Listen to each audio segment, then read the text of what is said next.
পাথরের কাজ করি। পাথর নিয়ে আমাদের জীবিকা। আমরা যে জঙ্গল থেকে পাথর তুলতে যাই, ফরেস্ট ডিপার্টমেন্টের লোক আমাকে বাধা করেছিল যে খাদানের থেকে পাথর তোলা যাবে না। তো তারাকে আমি বলেছি, স্যার আমরা যাবজ্জীবন তো আমরা পাথর থালা নিয়েই ব্যস্ত, আর এই নিয়ে করে খাই। তো আপনারা যদি বাধা করেন তাহলে আমরা উপরে জানাতে বাধ্য হব। এই শিল্পটা টিকে ছিল অনেকটা কিন্তু সরকারি সহায়তায়, এবং এখনো টিকে থাকবে সরকারি সহায়তায়। বেলপাহাড়ির যে একটা ঐতিহ্য বা পারম্পরিক যে ব্যবস্থা, পারম্পরিক যে শিল্প, সেটা কিন্তু এনারা ধরে রেখেছেন। যে পাথর তুলতে যায় তাতে ফরেস্টাররা বাধা দিতে চায় যে না, আমরা জঙ্গলে পাথর তুলতে তাড়তে দেব না। এবং আমরা চাইছি যাতে মানে ওই যে আমরা শিল্পীরা যে জায়গায় কাজ করি জঙ্গলের পাথরে, ওই সকল ইয়ের ভিতরে আমাদের পাট্টার ব্যবস্থা করে দিতে হবে, নাহলে তো আমরা এই শিল্পী তো বন্ধ হয়ে যাবে। তাছাড়া এই কাজ আমরা যদি বন্ধ করে দিই, আমাদের সব ছেলে পুলে ইত্যাদি মরে যাবে। শিল্পীরা বেঁচে থাকলে তবেই তো শিল্প বাঁচবে। জঙ্গলমহলের বিনপুর 2 নম্বর ব্লকের শিমুল পাল সহ একাধিক গ্রামের পাথর শিল্পীরা যেন দিন দিন বাধাপ্রাপ্ত হয়ে হারিয়ে যাচ্ছেন। তারা রূপান্তরিত হচ্ছেন দিনমজুরে, জীবিকার জন্য পাড়ি দিচ্ছেন ভিন রাজ্যে পরিযায়ী শ্রমিক হয়ে। সমস্যা দিনে দিনে গভীর থেকে গভীরতর হচ্ছে। তথাপি প্রায় 3 দশকের বেশি সময় ধরে বিভিন্ন সরকারি এবং অসরকারি ক্ষেত্রগুলোতে যোগসূত্র তৈরি করে শিল্পী মানুষদের পাশে দাঁড়িয়ে শিল্প বাঁচিয়ে রাখার প্রেরণা জুগিয়ে আসছেন সমাজকর্মী ঝর্ণা আচার্য মহাশয়া। আজ আপনাদের শোনাব প্রায় নিভন্ত পাথর শিল্প এবং শিল্পীদের বেঁচে থাকার করুণ ইতিহাস। আমি ঝর্ণা আচার্য, একজন সামাজিক আন্দোলনে এবং মানবাধিকার আন্দোলন এবং বনাধিকার আন্দোলনের কর্মী। আমাদের দেশে যে তপশিলি জনজাতি ও অন্যান্য পরম্পরাগত বনবাসী বনাধিকার আইন 2006 এসছে, সেখানে আইনের প্রস্তাবনাতেই বলা হয়েছে যে যুগ যুগ ধরে আদিবাসীদের প্রতি যে বা বনবাসীদের প্রতি যে ঐতিহাসিক অন্যায় হয়েছে, তারই ন্যায় বিচারের জন্য এই আইনের 3টে অধিকার আছে। একটা ব্যক্তিগত স্তরে একটা অধিকার আছে, আর 2টো সামুদায়িক স্তরে অধিকার আছে। শিমুলপাল গ্রাম পঞ্চায়েতের প্রায় 8-10টা গ্রামের মানুষ, 140-50 বছরের ইতিহাস, তারা জঙ্গল থেকে লঘু খনিজ সম্পদ অর্থাৎ জঙ্গলের এক ধরনের পাথর সংগ্রহ করে তারা পাথরের বিভিন্ন শিল্প সামগ্রী তৈরি করে বিক্রি করে আসছেন। বিভিন্ন সময়ে ফরেস্ট ডিপার্টমেন্টের সাথে ওদের সংঘাত হয়েছে। 30 বছর আগে সেই সময়ের আমলে কলকাতায় বসে পাথর শিল্পীদের সাথে বন বিভাগ এবং সরকারি দপ্তরের চুক্তি হয়ে এইটা ছাড় দেওয়া হয়েছিল যে শিল্পীরা শিল্পের কাজে পাথর উত্তোলন করতে পারেন। আমরা মিস্ত্রি ছানা পাথর কেটে খাই, দিয়ে বউ ছানা, ওইভাবে 3 পুরুষ আমাদের চলছে। মানে বাবার বাবা থেকে আপনারা কি কি বানান? পাথর থেকে থালা, বাটি, মূর্তি, শিব মূর্তি, আচ্ছা, যে কোনো মূর্তি বলবে আমরা সেই পাথর থেকে মানে কাটিয়ে বানাই দিই। এখন যে ফরেস্টাররা পাঠাচ্ছে নতুন, তারা আমরাকে বাধা করছে, কাটিয়ে আসছে চিরদিন। সেখান থেকে এখন বাধা পড়বে কেন? আমরা কি নিয়ে করে ধরে খাবো? আমাদের বউ ছানা পুনা, আমাদের এই তো বৃত্তি। আপনারা তো পাথর ভেঙে বিক্রি করেন না, লরি যে বিক্রি করি তা নয়। বছরে একবার লাক্ষা পাতিছিলাম, ডিআইসি অফিস থেকে লাক্ষা গিলা দেওয়া হতো। আচ্ছা, তো এখন সেই লাহা গিলাও বন্ধ করে দিয়েছে, বা আমরা গরিব মানুষ সেই লাক্ষা গিলা আমরা কিনতে পারি নাই। তার অভাবে কাজটা একদিক থেকে বন্ধ বলা যাবে। পাথর থালা তৈরি করে বাইরে বিক্রি না করলে আমাদের সংসার চলে নাই, বা খুব কষ্ট হয় আর কি। আমাদের দেশে যে তপশিলি জনজাতি অন্যান্য পরম্পরাগত বনবাসী বনাধিকারের স্বীকৃতি আইন 2006 এসছে, সেখানে যেমন একদিকে আদিবাসী এবং বনবাসীদের লঘু বনজ সম্পদ সংগ্রহ করে জীবিকার কথা বলা আছে, তেমনি গ্রামসভার মাধ্যমে লঘু যে খনিজ সম্পদ সেটাও কিন্তু উত্তোলন করার অধিকারের কথা বলা আছে। জঙ্গলের অধিকার আইন আছে, আপনারা জানেন জঙ্গলবাসী মানুষদের জন্য। জানি আমরা, আমার কাছে একটা বইও পেয়েছি 6 সালে আইন, এই যে বই একখানা আমি পেয়েছি। ওই বই দেখে জানা যায় যে হ্যাঁ আমাদের অধিকার আছে। অথচ আপনারা এই জঙ্গলের অধিকারগুলো পাচ্ছেন না। না, আমরা কোনো অধিকার পাই না।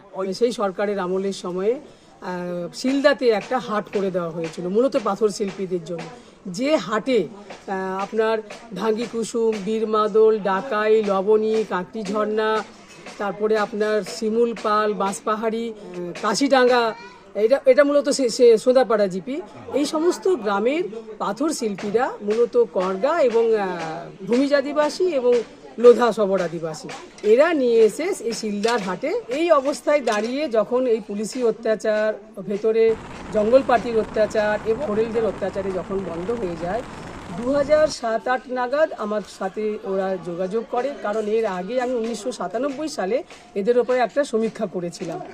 সে যে রোজগারটা হয় সে পয়সায় আমাদের কোনো কুলায় নাই, তবু আমরা সেই অনুপাতে তবু চলে যাচ্ছে ছানাপুনা নিয়ে। আর কি করবো বলুন, তবু আমাকে সরকার আমরা কি করছে, আমরাকে সেখানে পাথর কেটে খাতে দিব না বলছে, তাহলে আমাদের রোজগার পাতি আমরা হারান যাবে, মানে আমরা ভিক্ষায় বসে যাবো। এই টানা পড়েনে ওদের শিল্প একেবারে বন্ধ হয়ে যায়। আদান এরা এত গরিব, মানে এর জন্য আয়টা খুব কম ছিল, খুব কম পয়সায় বিক্রি হতো। ইউ অফিসের ক্যাম্পাসে কম্পাউন্ডের মধ্যে মিটিং করে আলোচনা হয় যে ওদের থেকে দাবি ছিল যে আমরা এই শিল্পকে বাঁচাতে চাই এবং এই শিল্পকে কেন্দ্র করেই আমরা আমাদের জীবিকা এবং এগিয়ে নিয়ে যেতে চাই।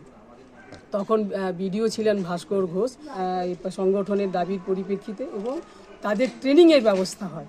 তার সাথে সাথে ভিডিও ক্যাম্পাসের মধ্যে যে শেড ছিল সেখানে হাটের ব্যবস্থা করে দেন। তাদেরকে সবাইকে প্রায় 7.5 লাখ টাকা দিয়ে যন্ত্রপাতি দেওয়া হয়েছিল ট্রেনিং সহ। যে শিমুল পালে ওই সময় আমাদের আন্দোলনের ফলে আমাদের দাবির পরিপ্রেক্ষিতে ওখানে একটা ওয়ার্কশপ করে দেওয়া হয়েছিল। আমাদের একটা এখানে দাদাকে বললাম, দিয়ে আপনার সাথে যোগাযোগ করলাম, দিয়ে জিসে এই জিনিসটা প্রকাশ্য হয়, জিসে আমাদের সুবিধা হয়।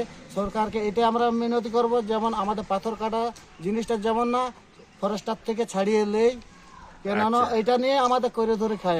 যে ঢাই কুসুমে আছে 90 জন শিল্পী, বীরমাদলে আছে 65 জন শিল্পী, চন্দনপুর কাশিডাঙ্গায় 45 জন শিল্পী, শিমুল পালে আছে 70 জন শিল্পী, লবণী আছে 30 জন শিল্পী।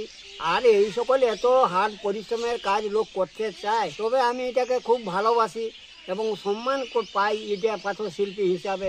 ওই কারণে আমি ছাড়ি নাই, দীর্ঘদিন লেগে আছে। আমার এখন 75 বছর বয়স, এখনও আমি কাজ করি। কি করব, অন্য কাজ তো ভালো লাগে নাই। এই শিমুল পালে ম্যাডাম আয়েশা রানী এসেছিলেন, তার সাথে আমরা পাথর শিল্পীরা বসেছিলাম ওখানে, এবং ওখানটাকে একটা শিল্প গ্রাম হিসেবে গড়ে তোলার জন্য বিএলআরও, ডেপুটি ম্যাজিস্ট্রেট ওইগুলো পুরো মাপঝোপ করেছিলেন কোথায় কি হবে, কিন্তু এটা টোটালি হয়নি। পরে ফলো আপ করেছিলাম যে শিলদা হাট যেটা বন্ধ আছে, সেই হাটটা সংস্কারের কথা এসেছিল। শিল্প সরকার থেকে যেভাবে আমরাকে দান করে গেছে, অনুদান করে গেছে, কিংবা সবকিছু সুবিধা করে দিয়ে গেছে, এখন কেন বারণ করবে ফরেস্টার? বোম্বে, গুজরাট, দিল্লি, শান্তিনিকেতন, দুর্গাপুর, যেমন যেমন সরকারি মেলাতে ওরা গেছে, আর পরেও কিন্তু এই আদিবাসী মানুষগুলো, শিল্পী মানুষগুলো শিল্পগুলোকে বাঁচিয়ে রেখেছেন। এই মর্মে তো আপনারা ভিডিওকে জানিয়েছেন, তাই তো? হ্যাঁ হ্যাঁ, ওনার সাথে কোনো কথা হয়েছিল এই বিষয়ে, কি বলেছেন? সরাসরি ভিডিওর সাথে আমরা আজ পর্যন্ত সাক্ষাৎ করতে পারি নাই, গেছি বহুবার, আমরা কে সামাতে দেই নাই, ভিডিওর সাথে দেখা করতেও দেই নাই, সাক্ষাৎ করতে কথা বলতে কিছু দেই নাই। আচ্ছা, যার কারণে আমাদের ওই ঘুরাই হচ্ছে কষ্ট করে। এখন তো আপনি এসে দেখা করবেন, হ্যাঁ, দেখা করো বলে আসিছি। তো আপনি কি চাইছেন? আমরা চাইছি আমরা যেমন লাক্ষাটা পাই, এবং আমরা যে শিল্পী, আমরা যেটা পর্যটক কেন্দ্র আছে তার জন্য আমাদের বসার একটা ব্যবস্থা করে দিতে হবে। জঙ্গলের অধিকার আইন আছে এ রাজ্যে, তার প্রয়োগ কই? জঙ্গলবাসী এই মানুষগুলো পাথর শিল্পকে বাঁচিয়ে রাখার জন্য আইনের প্রয়োগ সহ সরকারি সাহায্য প্রার্থনা করেন। আপনি তো এখন অ্যাক্টিভিস্ট, আপনি যদি সরকারি বড় পদে থাকতেন তাহলে কি এই শিল্পীদের চাহিদাগুলো পূরণ করতেন আগে? অবশ্যই। এই মুহূর্তে আমি আছি বিনপুর 2 নম্বর পঞ্চায়েত সমিতি এবং ব্লক অফিসের যে পাথর শিল্পীরা, তাদের পক্ষ থেকে আমি একটা অ্যাপ্লিকেশন সভাপতি মহাশয়কে জমা দিলাম। আমি নিজে, যেহেতু আদর্শ আচরণবিধি লাগু হয়ে গেছে, যে কারণে ভীষণভাবে ব্যস্ত, তাই উনি ক্যামেরাতে কোনো কথা বলেননি। সামগ্রিকভাবে পাথর শিল্পীদের উন্নয়নের জন্য আমার মনে হয় সরকারের একটু সহানুভূতির সাথে উদ্যোগ নিয়ে যদি এনাদেরকে একটু সহযোগিতা করেন, তাহলে এরা আবার এই শিল্পটাকে বাঁচিয়ে রেখে নিজেদের জীবিকা এবং কর্মসংস্থান করতে পারবেন। প্রায় 3 দশক ধরে ঝর্ণাদির সান্নিধ্যে আমি সামাজিক কর্মযজ্ঞের সাথী। তিনি বর্তমানে শুধু জঙ্গলমহল নয়, রাজ্য তথা সারা দেশ জুড়ে কাজ করে চলেছেন। প্রায় 100 কিমি দূর থেকে এসে জঙ্গলের গ্রামগুলোতে পায়ে হেঁটে হতদরিদ্র নিপীড়িত জনজাতির মানুষসহ শিল্পী মানুষগুলোর পাশে থেকে তাদের কাজ করে আসছেন, তা বিরল থেকে বিরলতম নজির। ভিডিওটি কেমন লাগলো মতামত সহ শেয়ার করুন শিল্পী মানুষগুলোর জন্য। ভালো লাগলে পছন্দের বোতাম টিপে ভিডিও ভলেন্টিয়ার চ্যানেলটি সাবস্ক্রাইব করে নিন পরবর্তী আপডেটগুলো পাওয়ার জন্য। ধন্যবাদ।